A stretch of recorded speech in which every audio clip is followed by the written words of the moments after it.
안녕하세요. 네, 4인 4색 살아계신 하나님 경험하기 한소망교회 유영모 목사입니다. 오늘 11번째 시간인데 절대신앙, 그런 제목으로 다니엘서 3장 13절에서 18절에 나타나는 사건을 통해서 공부하게 되었습니다. 절대신앙입니다. 아프리카에 가면은 세크리터리 버드, 비서새라는 웃기는 새가 있대요. 왜 비서새인지 모르겠어. 평상시에는 아주 재미있게 날기도 하고 뭐 치치베베 노래도 하고 친구들하고 장난도 치고 그러는데 갑자기 공격, 습격을 받게 되면 그냥 날개가 꽁꽁 얼어붙는데요. 그래가지고 꼼짝 못하고 돌멩이처럼 떼르르 굴러가지고 공격자의 밥이 되기도 한다는 거죠. 근데 우리 신앙인들 가운데 의외로 비서새 같은 사람들이 있어요. 평상시에는 믿음 생활을 잘 해요. 행복하게 잘 살아. 근데 조그마한 위기가 오면 그냥 아무 일도 못하는 그런 사람들이 있어요. 우리가 인생 살아가다가 모든 일이 형통하고 잘 되고 좋은 일만 있으면 믿음 생활 잘할 것 같죠. 네. 하나님 사랑하고 헌신할 것 같죠. 네. 네. 그런데 사실은 모든 일이 잘 되고 평안하기만 하더라도 우리가 기도가 중단되어지고 성경 읽기 하지 아니하고 세상에 매몰되어 살아가는 일상성에 도취되어져서 믿음을 잃어버린 사람들이 의외로 많이 있어요. 또 어떤 사람들은 조그마한 고난과 시련, 환난과 어려움, 위기가 찾아오면 그냥 비서재처럼 날개가 꽁꽁 얼어붙어서 아무것도 못하는 그런 사람들이 있어요. 노련한 등반가의 진가는 야산을 오를 때는 알 수 없는 게죠. 흠산 계곡, 태산 줄령을 넘어봐야 그 진가가 가름되어지겠죠, 그죠? 노련한 뱃사공도 마찬가지야. 그냥 고요한 바다에서는 알 길이 없죠. 풍랑을 만나보고 태풍을 만나봐야 이 사람이 노련한 뱃사공인가 아닌가를 알 수 있게 되는 거죠. 내가 가진 신앙이 진짜인가 가짜인가, 내가 참 신앙인가 아닌가 하는 것을 아는 것도 마찬가지인 것 같아요. 우리가 고난을 만나보면, 어려움을 겪어보면 우리가 가진 신앙의 진위를 알 수 있게 된다는 겁니다. 짝퉁으로 유명한 어떤 나라가 있는데 그 나라에 농부가 속상한 일이 있어서 농약을 마셨대야. 근데 안 죽었대. 왜냐하면 농약이 가짜인기라. 우리 신앙도 마찬가지라고 생각해요. 진짜인가 가짜인가. 우리가 정말 절대 위기 상황 속에서 절대 신앙을 지킬 수 있느냐 하는 거죠. 저는 목회하는 목사잖아요. 이 목회를 하다가도 마찬가지인 것 같아요. 목사의 실력이라는 게 모든 일이 잘 되기만 할 때는 잘 모르는 것 같아. 정말 교회에 어려움이 있고 인생에 어려움이 있고 목회에 고난이 있을 때에 어떻게 하느냐 하는 거죠. 정말 어려움이 있어도 하나님을 사랑하고 모든 일이 잘 안 돼도 나는 목회자로서 하나님의 자녀로서 행복한 삶을 살 수 있느냐 하는 것을 가지고 정말 내 목회 실력을 알 수 있는 것 같아요.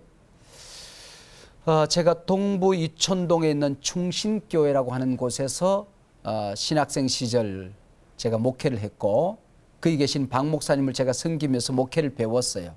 근데 그 교회에 목회자 출신, 그 교회 출신 목회자들, 그 교회를 거쳐간 목회자들 참 많아요. 이 사람들이 함께 모여서 박 목사님의 목회를 배운 사람들이 충목회라는 것을 만들어서 충신교회 출신 목회자들 그런 뜻을 가지고 있어요. 거기하고 충신교회하고 장로회 신학대학 교수들하고 세미나를 한 적이 있어요. 바른 신학 균형 목회 그런 제목으로 세미나를 한 적이 있는데 이번에 지난 한 달 전에 공부를 하고 세미나를 했는데 재미있는 통계를 냈어요. 정말 목회자들 또 우리 성도님들 또 우리 기독교 신앙을 가지지 않은 비신앙인들 그들의 웰빙 지수, 행복 지수를 조사해 보았어요. 그들의 불행 지수, 번아웃 지수, 스트레스 지수를 조사해 보았어요. 근데 의외로 목사님들의 행복 지수가 굉장히 어려울 것 같은데 높더라고. 목사님들이 참 행복하게 사시는 것 같아. 성도님들보다도 오히려 더 목회자들의 웰빙 지수가 높더라고요. 그리고 불행 지수는 좀 낮아.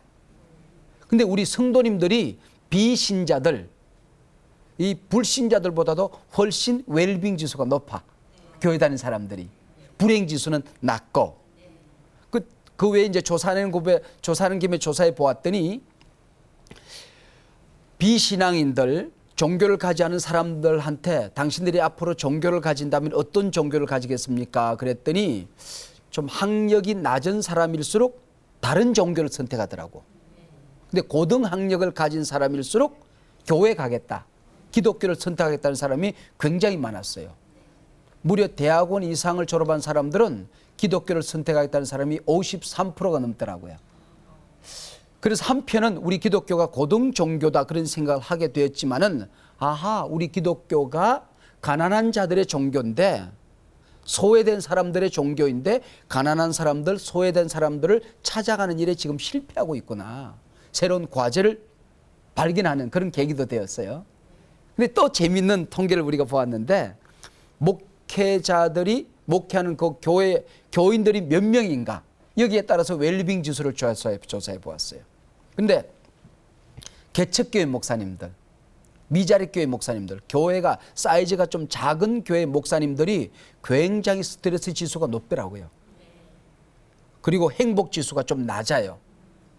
그것 못지않게 대형 교회, 큰 교회 목사님들, 그 목사님들도 행복 지수가 낮더라고.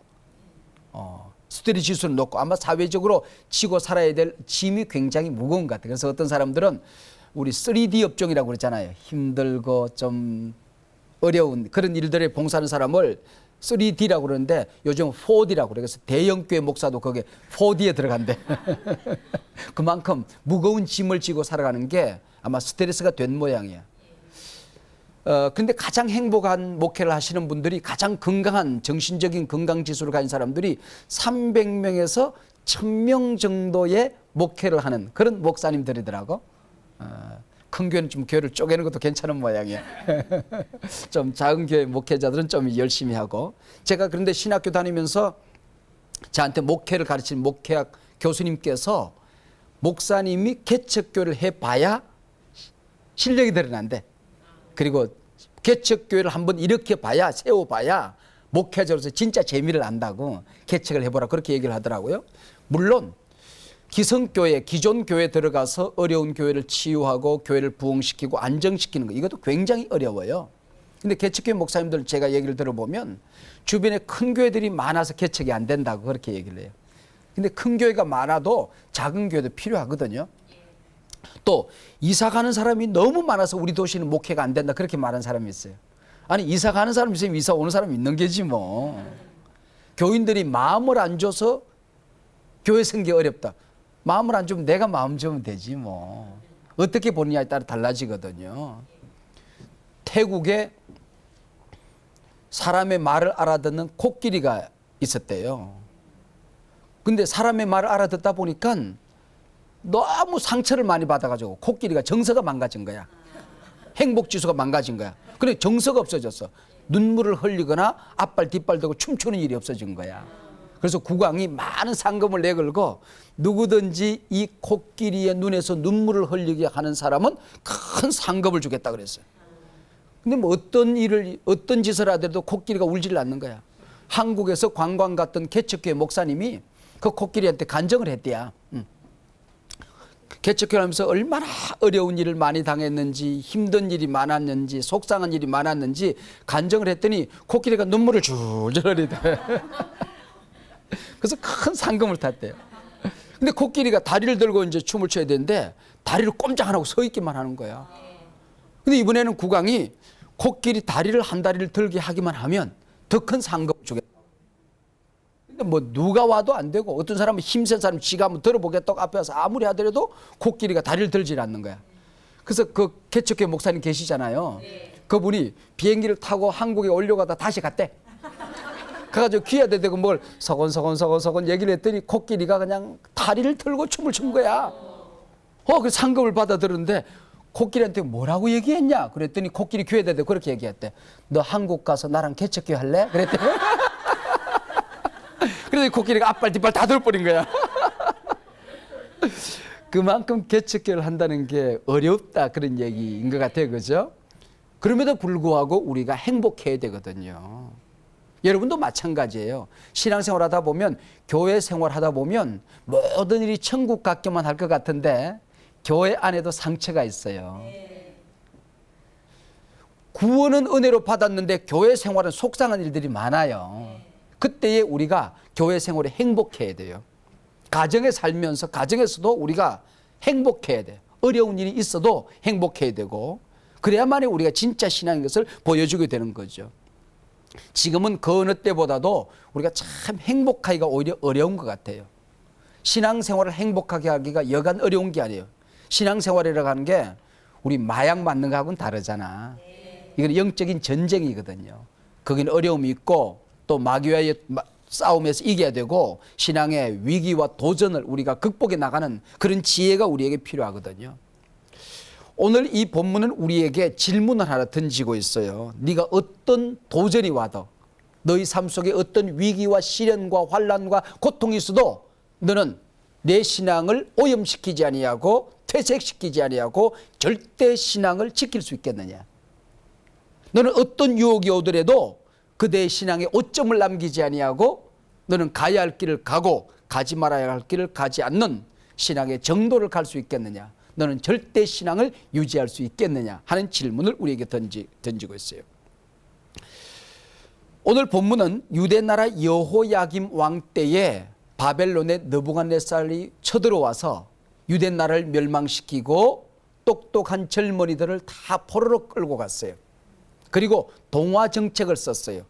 혼합주의를 써서 신앙을 오염시키고 바벨론의 문화에, 바벨론의 종교에 우리 야훼 신앙, 하나님만 섬기는 그 신앙을 어느 정도 타협하면서 살 수 있도록 이 젊은이들을 유혹하고 냈어요. 그런데 바로 이런 유혹 가운데서 자기 신앙을 오염시키지 아니하고 절대 신앙을 지켰던 다니엘과, 우리 공부하는 게 다니엘서죠, 그죠? 네. 다니엘서에 보면은 다니엘의 세 친구가 나오는데 사드락, 메삭, 아벳느고라는 친구예요.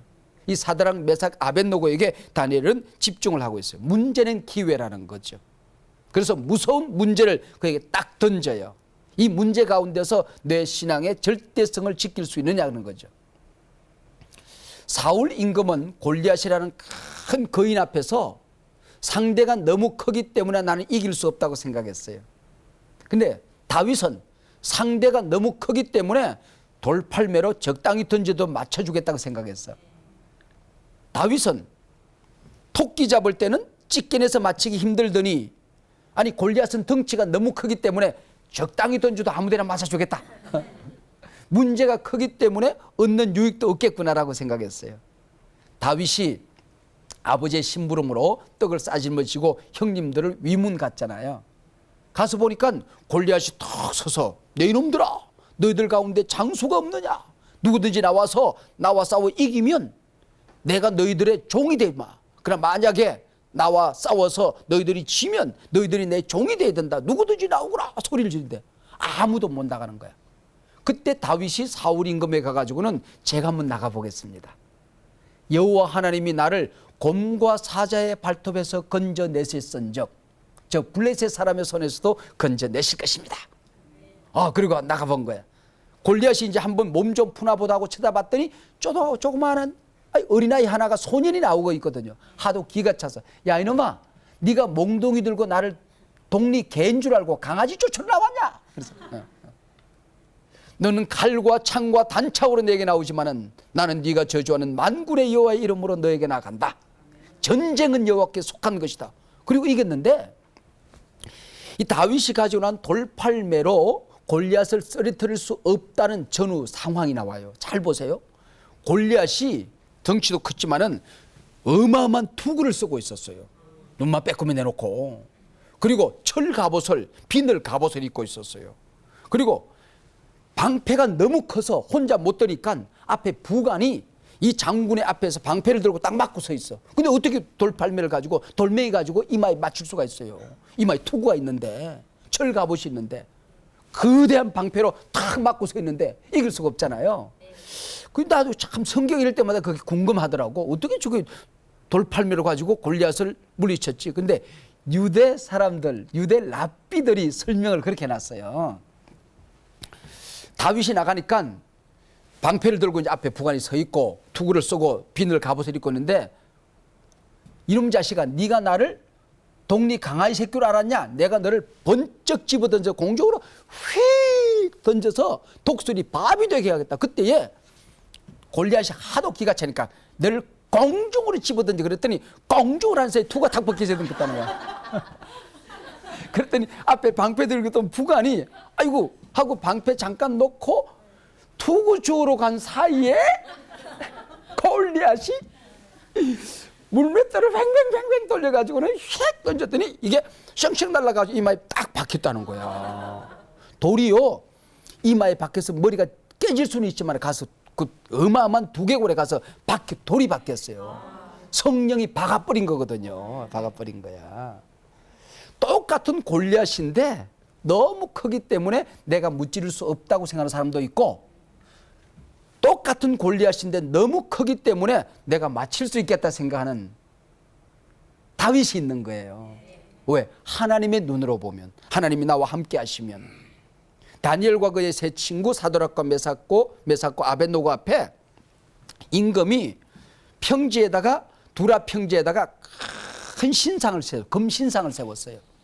그리고는 거기다가 누구든지 절하라는 겁니다. 절하지 않으면은 이글거리는 풀무 속에 집어 던지겠다는 임금의 명이 떨어진 거예요. 7층 높이 큰 금신상을 만들어 놓고 누구든지 엎드려 절하지 아니하는 자는 즉시 맹렬히 타는 풀무 속에 던져 넣으리라 그랬어요.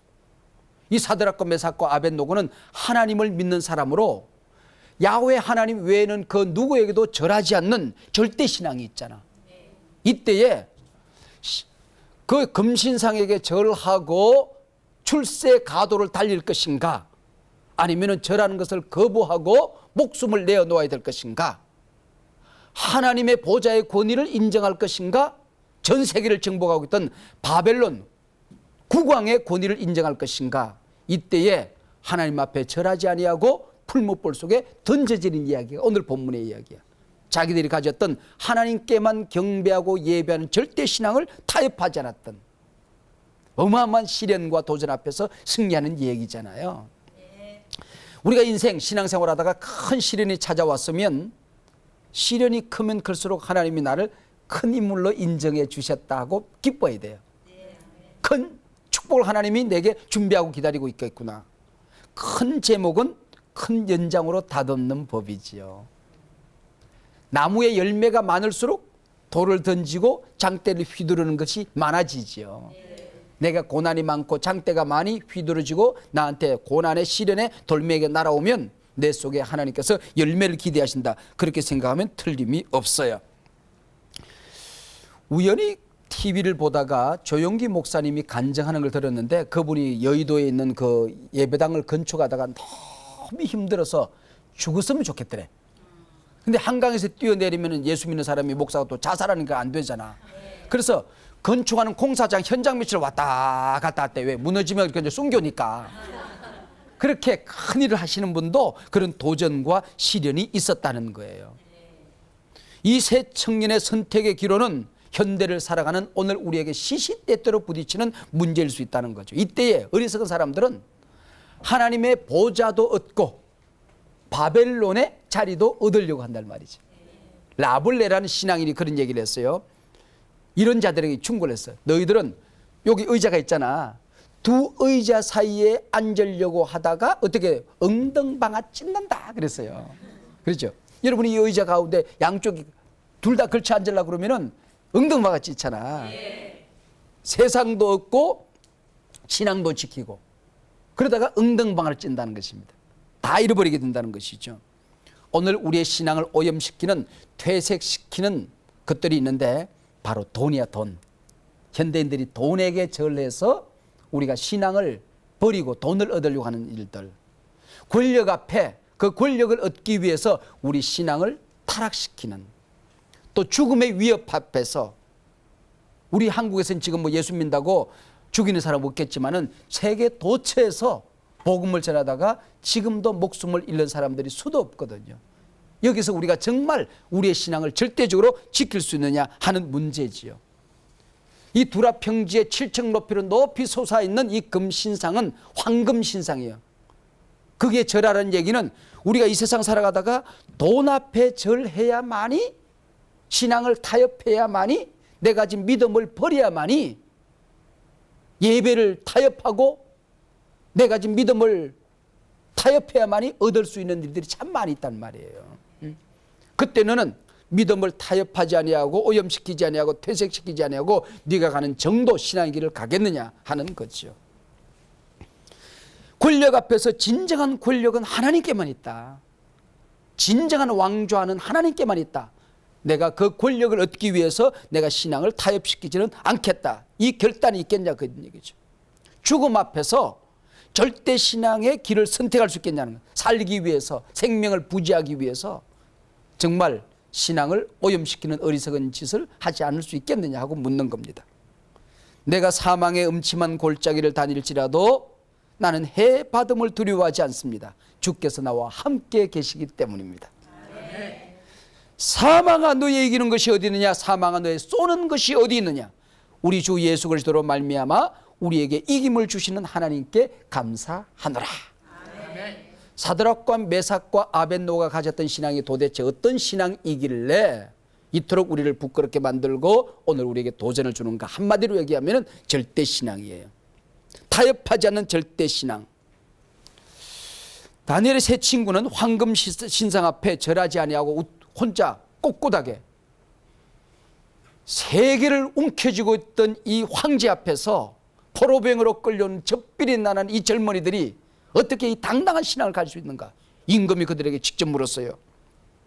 너희가 내 신을 섬기지 아니하며 내가 세운 금신상에게 절하지 아니하였다니 그게 사실이냐. 그 다음에 묻는 말이 가관이에요.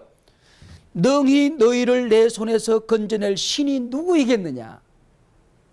내가 지금 권력도 황금도 너희 생명도 너희들이 내 손 안에 있는데 누가 능히 너희들을 내 손에서 건져내겠느냐. 이 엄청난 얘기를 해요. 그러나 우리는 알고 있죠. 하나님 빼고 나면 돈이 최고처럼 보여요. 하나님 빼고 나면 권력이 무섭게 보여요. 그러나 하나님 앞에 뭐라고 얘기하는 우리 16절인데요.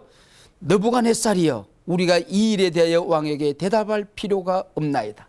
타협하지 않는 자기 신앙의 길을 당당히 얘기하고 있죠.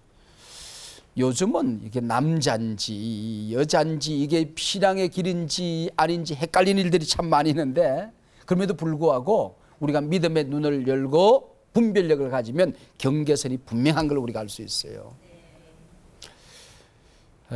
어떤 대머리 아저씨가 있었는데 친구들이 맨날 놀렸어. 자네는 어디까지가 얼굴이고 어디부터 머리인가 그래. 그랬더니 자네가 나를 놀릴 때 화가 나서 붉어지는 자리는 얼굴이고 안 붉어지는 자리는 머리일세. 그랬더니 경계가 없는 것 같지만 경계가 있더라 그런 얘기죠. 참신앙도 경계가 있어요. 요즘 종교다원주의, 우리 믿음을 오염시키려고 하는 뭐로 가나 뭐 좌로 가나 우르로 가나 목적지만 가면 되지. 모든 종교는 하나라고 하는 거. 물론 우리는 타 종교를 인정하지만은 서로 다른 점이 분명하잖아요. 그래서 인정하는 것과 대화하는 것과 함께 일하는 것과 서로 축복해 주는 것과 우리가 가진 믿음을 당당히 지키는 것, 퇴색시키지 않는 것은 분명히 다르다 그런 얘기죠. 양보해야 될 것과 양보하지 말아야 될 것을 우리가 분명히 알고 살아야 된다 그런 얘기예요. 자, 우리를 유혹하고 이끌 때 우리를 유혹의 광장으로 몰아갈 때에 이 다니엘 세 친구는 이 일만은 양보할 수가 없어. 이 일만은 대답할 필요가 없어. 나는 내 양심이, 신앙 양심이 내게 말한 대로, 하나님께서 말씀하는 대로 나는 지킬 것이요. 성경 말씀에 있으면 나는 이 말씀대로 지키고 살다가 하나님의 명령이 분명하면 그 말씀을 붙들고 살다가 그대로 죽어갈 것이요.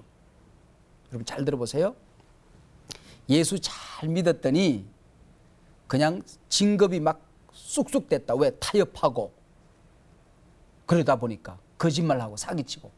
그러나 예수를 잘 믿었더니 그런 것을 거절하기 때문에 회사에서 진급이 안 되고 오히려 나는 저 말단 사원에서 아직도 있다. 어느 게 축복인지 잘 생각해야 돼요.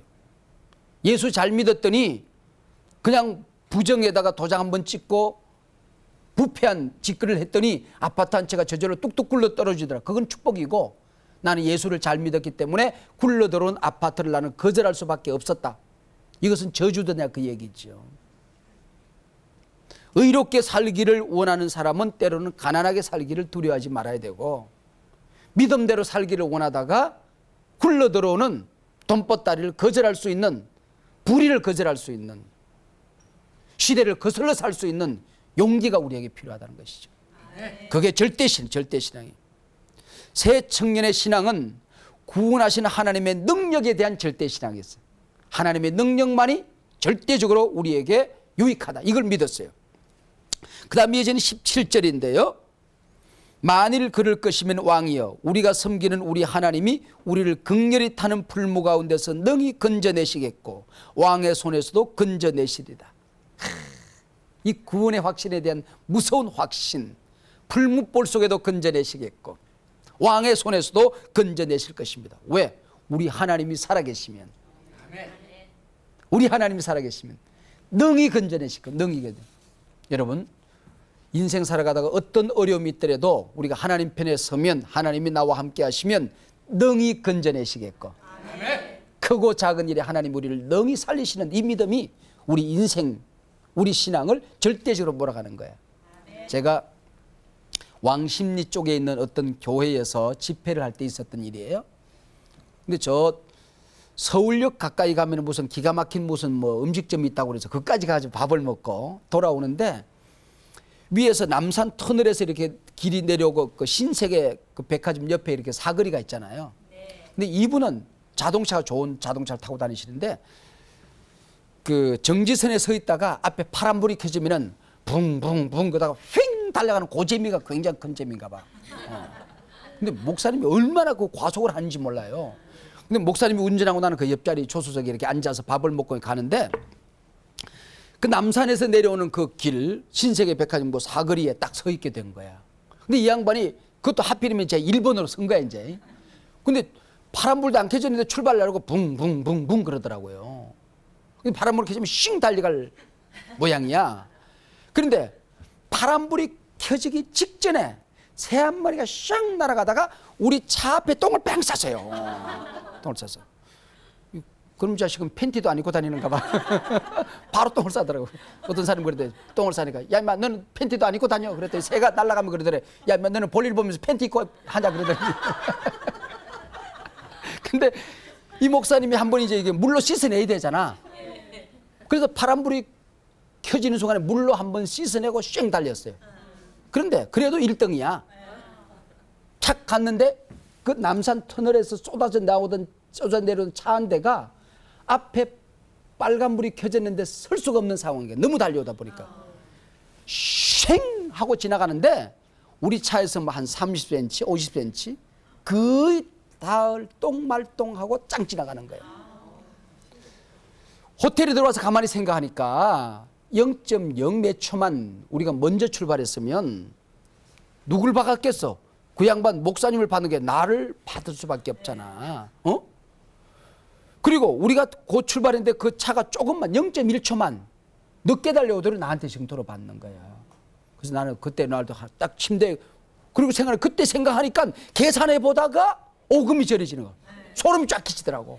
침대에 탁 무릎 꿇고 하나님 앞에 감사. 오 하나님, 새똥으로 나를 구원하신 하나님 감사합니다. 하나님은 새똥을 통해서도 나를 구원하시더라니까요. 하필이면 왜 그 시간에 새가 똥을 쌌을까? 여러분, 어떤 어려움이 있어도 하나님은 우리의 기도를 응답해 주실 줄로 믿으시죠? 우리 그리스도인들은 전투에서는 실패할 수 있지만 전쟁에서는 망하지 않아요. 순간에는 어려움이 있고 고난이 있고 실패가 있고 넘어짐이 있을 수 있지만 반드시 우리는 승리하는 거예요. 하나님의 구원하는 능력은 우리가 당하는 시련보다 크다. 하나님의 사랑은 우리가 가지고 있는 어떤 문제보다 크다. 하나님의 능력은 우리를 실패로 몰아가는 악마의 손길보다 더 빠르다. 이걸 우리가 믿어야 된단 말이죠. 이 절대신앙의 절정 클라이막스가, 절대신앙의 클라이막스가 오늘 18절에 나오는데요. 그리 아니하실지라도, 그렇게 하지 아니하실지라도 왕이여, 우리가 왕의 신들을 섬기지 아니하고 왕이 세우신 금신상에게 절하지 아니할 줄을 아옵소서. 한번 따라하세요. 그리 아니하실지라도, 그렇게 하지 아니하실지라도, 네. 우리는 하나님의 자녀들에게 하나님께서 풍성한 삶과 행복한 삶을 약속해 주셨어요. 그러나 토막을 잘라놓고 보면 그 풍성한 약속이나 행복한 삶이 오히려 불행처럼 고통처럼 아픔처럼 느껴지는 순간이 있어요. 그렇다고 할지라도 나는 하나님을 절대적으로 신뢰하겠다. 이것이 우리 절대신앙이에요. 나는 영혼이 잘된 같이 범사가 잘되고 우리가 강건한 삶을 살 것이라고 믿어요. 그러나 순간순간 그리 아니하실지라도 나는 하나님을 신뢰하겠다. 이것이 바로 절대신앙이에요. 전노하신 하나님께서는 저기 이글거리는 풀무불 속에서 우리를 건져주실 것을 믿습니다. 그러나 왕이여 그렇게 하지 아니하실지라도 우리는 금신상에게 절하지 아니하며 내 신앙을 퇴색시키거나 오염시키지 아니하고 전능하신 하나님만 믿겠습니다. 겟세마네 동산에서 우리 예수님께서 이 잔을 내게서 옮겨 주시옵소서. 그러나 내 뜻대로 마옵시고 아버지의 뜻대로 하옵소서. 내가 이 잔을 피할 수만 있으면 피했으면 나도 좋겠어요. 그러나 이것을 마시는 것이 아버지의 뜻이라고 한다면 피하게 하지 아니하실지라도 나는 당당히 이 잔을 마시겠습니다. 얼마나 놀라운 일이에요. 나는 넉넉한 재물로 재물 얻는 능을 언젠가는 내게 주셔서 누구처럼 잘난 사람들처럼 나도 물질로도 하나님 앞에 당당히 쓰임받고 이웃을 섬기며 도와주며 베풀며 살기를 원해요. 그러나 때로는 하나님께서 그리 아니하실지라도 때로는 가난 가운데 고통 가운데 잠시 나를 내버려 둔다고 할지라도 나는 하나님을 믿는 신앙을 타협하지 않을 거예요. 나는 물질에 절하고 그 물질을 얻지는 아니할 거예요. 하나님이 주시는 양식으로 먹을 거예요. 하나님이 주는 양식으로 살 거예요. 하나님이 주시는 복으로 나는 살 거예요. 이게 바로 우리가 가진 신앙이라는 거죠. 제가 잘 아는 방송인 가운데에 한 분 장로님이 계셨어요. 그분이 간암으로 온몸에 간암이 전이가 되어서 정말 마지막 순간에 고통 가운데 아파하는, 밤잠을 자지 못하는, 가족들이 잠들고 나면 한밤중에 고통이 오는데 거기서 비명을 지르고 이불을 끌어안고 몸부림을 하게 되면 가족들이 깰까 봐서 혼자 거실에 나와서 타올로 입을 입에 집어넣고 그 입술로 깨물면서 끙끙거리는 신음소리가 가족들에게 전달될까 봐서 땅바닥을 뒹굴면서 너무너무 고통스러운 시간들을 보내고 있어요. 그러면서도 매일 예배를 드리고 하나님 앞에 기도를 하는데 마지막 예배 순간 마지막 그 예배 순간에 이 장로님이 그 힘든 목소리로 기도를 그렇게 하셨어요. 그 기도의 내용을 지금 기억하는데요.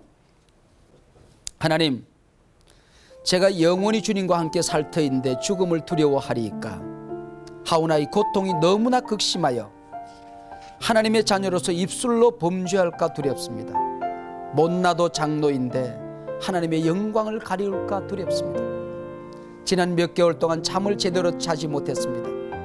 시간마다 찾아오는 고통 때문에 몸부림을 하며 살아야 했습니다. 이 일로 인하여 하나님께 영광을 가릴까 두렵사오니 이 고통을 제거하여 주시옵소서. 그러나 이 고통 가운데도 당당히 신앙을 지키며 하나님의 영광을 찬송하고 사랑스러운 내 자녀들에게 우리 아버지는 그토록 처절한 고통 가운데서도 당당히 아버지의 영광을 찬송하며 갈 수 있었다는 기억을 남기게 해 주시옵소서. 이것이 하나님의 뜻이라면 이 고통이 제거되지 않는다 할지라도 그리 아니하실지라도 나는 주님 앞에 감사하며 눈을 감고 싶습니다. 얼마나 당당한 기도의 제목이. 이게 신앙이래. 이게 신앙이래. 이게 믿음을 가진 사람들의 길이에요. 초대교회 서문학 감독 가운데 폴리캅이라는 사람이 있어요. 지방 총독이 예수 믿는 모든 사람들을 잡아다가 핍박하고 고문하고 순교하도록 죽이고 있을 때에 폴리캅 목사님에게 하나님을 모른다고 한 번만 얘기하고 돌아가서 그 다음에 예수를 믿어도 좋겠다고 유혹을 했어요. 그때 폴리캅 감독은 86세였어요. 고령의 고령이죠. 86년 동안 내가 우리 주님을 섬겼지만 우리 주님이 한 번도 나를 모른다 말한 적이 없거늘 내가 어찌 그 주님을 모른다 말하리요. 네가 나를 두려워하지 않으면 너를 사자굴 속에 집어넣을 것이다. 다니엘을 사자굴 속에 보호하신 하나님께서 나를 보호해 주실 줄로 나는 믿소. 그리 아니하실지라도 나는 하나님을 모른다고 말할 수는 없어. 그대가 사자를 무서워하지 않는다면 이글거리는 풀무불 속에 당신을 던져 넣을 수밖에 없어. 그의 세 친구 사드락과 메삭과 아벳노고를 풀무불 속에서 건져주셨듯이 하나님 나를 건져주실 것이요. 그러나 그리 아니하신다 할지라도 나는 풀무불 속에서 잠시 동안 내 몸을 태우며 하나님께 영광을 돌리게 될 것이요. 그러나 그들은 영원히 꺼지지 않는 풀무가 그들 앞에 있다는 것을 왜 알지 못하오. 그래서 풀무불 속에 던져져서 폴리카프 감독은 하나님 앞에 부름을 받게 되지요. 나는 그런 생각을 하나님 앞에 해보는 거야. 우선은 하나님께서 이 하나님을 절대적으로 신뢰했던 사드락과 메삭과 아벳노고를 풀무불 속에 죽게 내버려 두지 않았어. 풀무불 속에 던져졌을 때에 풀무불 속에 던져지는 청년들은 세 사람이야. 근데 사람들이 보니까 불 속에 네 사람이 돌고 있었던 거예요. 한 분은 구약에 나타나신 예수님이셨다. 지옥의 불 속에 내려오셔서 우리를 건져주셔서 천국으로 인도해 주신 예수님이 나타난 것이다. 하나님의 사자가 나타났다. 그렇게들 얘기를 해요. 너는 두려워 말라. 내가 너를 구속하였고 내가 너를 지명하여 불러나니 너는 내 것이라. 너희가 물 가운데로 지날 때에 물이 너를 침몰치 못할 것이며 불 가운데로 던져진다 할지라도 불이 너를 사라지지 못할 것이라. 이런 질문을 한번 해보는 거야. 만약에 하나님께서 이 세 청년을 풀무불 속에 꺼지지 않는 불 속에 던져두어서 그대로 죽게 내버려 두었다고 한다면 어떻게 했을까? 하나님을 원망했을까? 하나님을 배신했을까? No. 그리 아니하실지라도 하나님을 신뢰할 수 있느냐? 그리 아니하실지라도 하나님을 찬양할 수 있느냐? 감사할 수 있느냐? 그리 아니하실지라도 하나님을 섬길 수 있느냐? 이 세 친구는 틀림없이 풀무불 속에서 당당히 하나님을 찬송하며 경배하며 하나님 앞에 섰을 것이라고 믿어요. 아멘. 이것이 절대신앙이고 오늘 이 종교다원주의 시대에 우리 가진 신앙을 오염시키고 퇴색시키고 더럽히는 이런 유혹들이 많은 시대 속에 하나님 우리에게 절대신앙을 요구하는 거예요. 절대 고난 가운데 하나님만을 신뢰하는 신앙을 우리에게 요구하고 있는 거죠. 기대하고 있는 거죠. 몇 년 전에 이지선이라는 여자 청년이 인터넷상에 띄웠던 글들이 참 회자되었던, 많은 그리스도인들에게 회자되었던 그런 적이 있어요. 오빠가 모는 조그마한 승용차를 타고 가다가 음주운전으로 갤로프 승용차를 몰던 이 차와 충돌하면서 육중 추돌 속에 불 속에 휩싸이게 되죠. 온몸에 화상을 입고 정말 어떻게 보면 끔찍한 모습을 하고 살아갈 때 사람들이 볼 때마다 저러고도 살 수 있을까? 저러고도 살 수 있을까? 그때 이지선은 예, 이러고도 삽니다 하고 인터넷상에 첫 번째 올렸던 글이에요.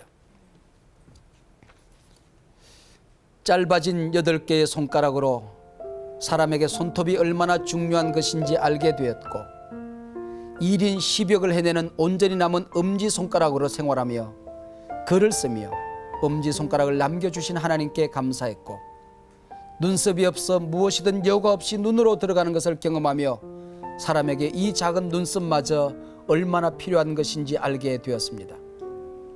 막대기 같아져 버린 오른팔을 쓰며 왜 하나님이 관절을 모두 구부러지도록 만드셨는지 손이 귀까지 닿는 것이 얼마나 중요한 일인지 알게 되었습니다.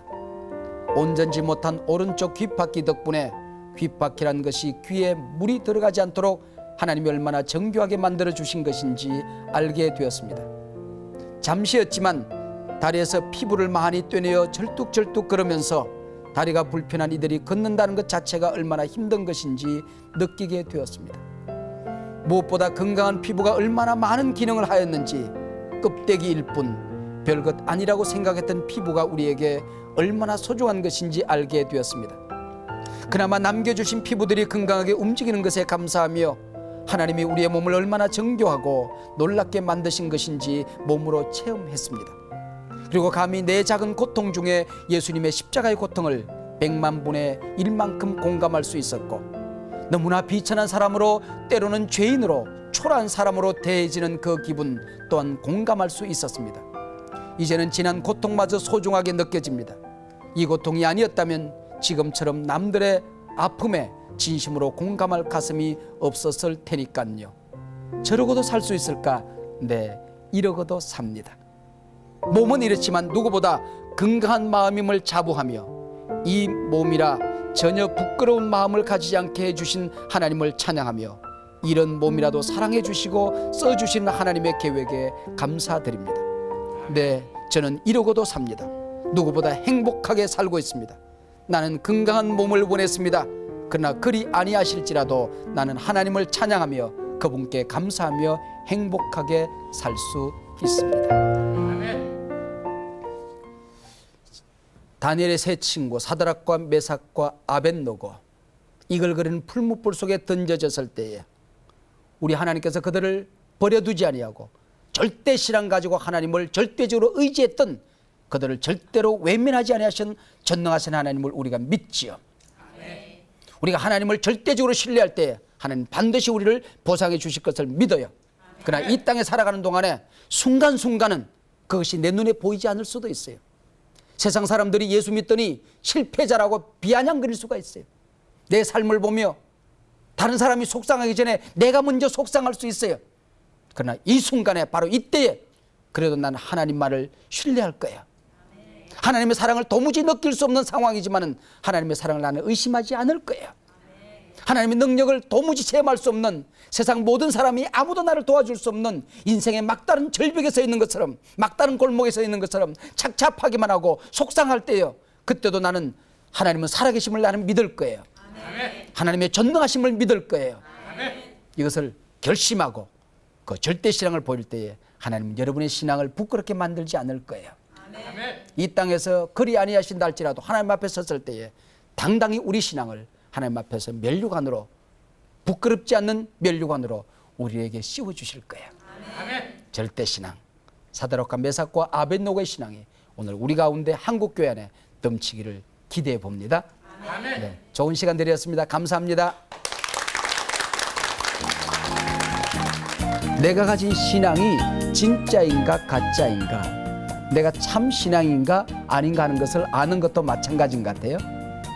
우리가 고난을 만나보면, 어려움을 겪어보면 우리가 가진 신앙의 진위를 알 수 있게 된다는 겁니다. 네가 어떤 도전이 와도, 너희 삶 속에 어떤 위기와 시련과 환난과 고통이 있어도 너는 내 신앙을 오염시키지 아니하고 퇴색시키지 아니하고 절대 신앙을 지킬 수 있겠느냐. 너는 어떤 유혹이 오더라도 그대의 신앙에 오점을 남기지 아니하고 너는 가야 할 길을 가고 가지 말아야 할 길을 가지 않는 신앙의 정도를 갈 수 있겠느냐. 너는 절대 신앙을 유지할 수 있겠느냐 하는 질문을 우리에게 던지고 있어요.